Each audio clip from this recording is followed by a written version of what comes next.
Zajmuję się żeglarstwem i nigdy w życiu prędzej bym nawet nie wpadł na to, że będę się tym zajmował, bo jak miałem 10 lat, to zacząłem żeglować. Dokładniej to w mojej miejscowości, w której wtedy mieszkało 800 osób, powstał klub żeglarski, co jest rzeczą niebywałą, że w takiej małej miejscowości powstaje klub żeglarski. Ale to było jakieś zrządzenie losu chyba i ja się od razu do tego klubu żeglarskiego zapisałem. I od 10 roku życia spędzałem tam właściwie od rana do nocy całe wakacje. Cały dzień na wodzie. I potem jak przyszło dorosłe życie, to strasznie się to urwało, bo nagle była szkoła, praca, mnóstwo zajęć i to żeglarstwo poszło gdzieś na bok, tak bardzo na bok, że ja w jednym sezonie w ogóle nie pływałem. I się przedzierałem przez życie tak naprawdę ciężką, taką wydeptaną, zabłoconą drogą. Czyli chciałem otworzyć firmę i tam podbić rynek, ale mi się to w ogóle nie udawało. I w którymś momencie mówię, odkryłem jakby, że mam w sobie umiejętności, których się uczyłem od 10 roku życia.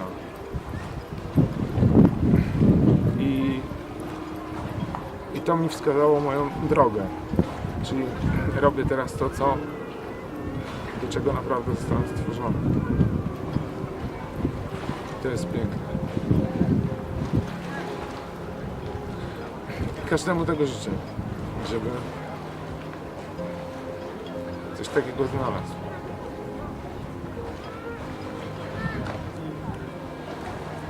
Okay. O czym marzysz?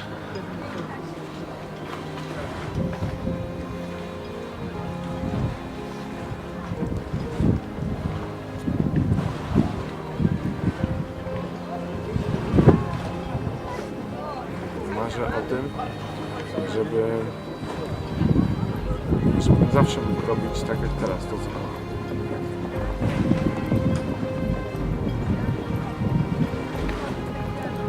Co byś powiedział sobie 10 lat temu?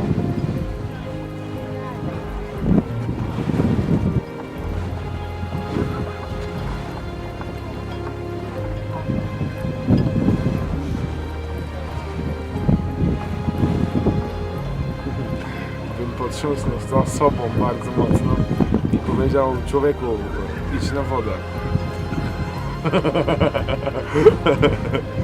No, bym sobie powiedział, że powinienem był tam spędzać cały czas. Ale nic straconego, bo jeszcze trochę czasu jest, więc można spędzić ten czas, który pozostał na tej wodzie. Więc jak mawiają Francuzi, lepiej późno niż później.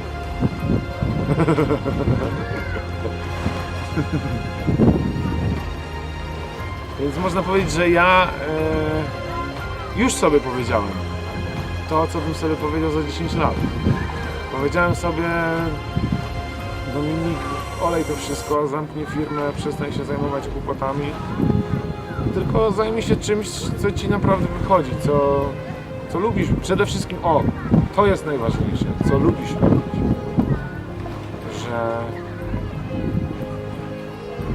nie ma sensu spędzać życia na tym, czego się nie lubi robić. Różne to robię w życiu. Ale żadna mi nie sprawiała takiej przyjemności jak żeglarstwo.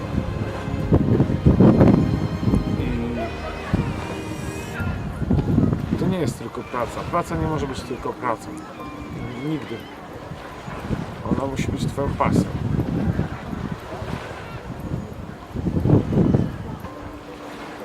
Ona musi być pasją.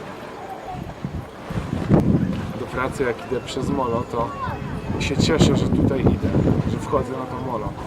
I na Facebooku nawet wrzucam czasami live'a, jak idę do pracy, bo się cieszę, że tu idę, że tu jestem.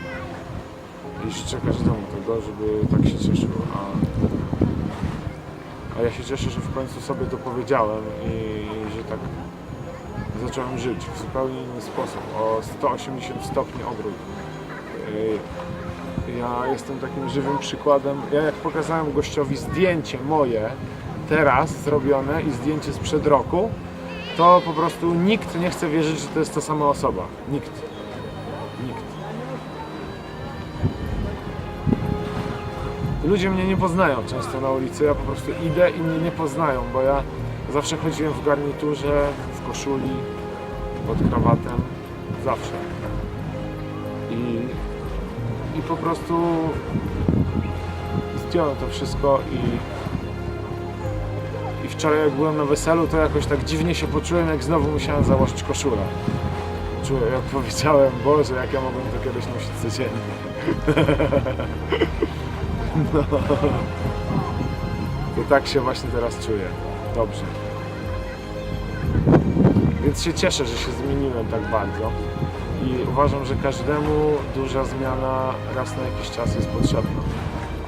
Jakiś zwrot akcji w życiu, żeby ona nie była zbyt nudna. To jest naprawdę ważne i potrzebne. No. To bym sobie powiedział 10 lat temu, ale nie żałuję, bo ja sam do tego doszedłem w te 10 lat i nic nie czuję, żeby cokolwiek było stracone. Cieszę się też tym, że sprawdziłem się w biznesie, że próbowałem kariery takiej typowej, ale cieszę się, że w porę się od tego oderwałem. Jesteś szczęśliwy? Bardzo. W tym momencie bardzo. Dodam do tego, że oprócz tego, że trafiłem na swoją wymarzoną pracę, to 6 miesięcy temu urodził mi się syn, więc mam teraz małą rodzinę. I no, naprawdę dobrze, szczęśliwie nam się żyje, zwłaszcza, że ja po prostu robię to, co lubię, bo ja mam z tym w życiu duży problem. Jak się zmuszałem do robienia czegoś, czego nie lubiłem, to popadałem w depresję, że nie chciało mi się w ogóle wstawać z łóżka, nie miałem motywacji, żeby iść do pracy. Po prostu nic mi się nie chciało i wszyscy dookoła się wściekali. No, jak tu się nie wściekać, jak ktoś przez miesiąc na przykład w ogóle ani razu nie poszedł nigdzie do żadnej pracy. To można się wściec na taką osobę, więc ja to rozumiem, ale no tak się niestety dzieje, jak człowiek próbuje robić coś, czego nie lubi robić. Może coś, do czego po prostu się nie nadaje, albo coś, do czego nie jest przeznaczone, nie jest napisane w tym być. I dobrze jest posprawdzać sobie parę takich profesji. Tych, co Cię interesują. Jakie wskazówki byś dał synowi? O, w ten Jak sposób. bym dał wskazówki sobie.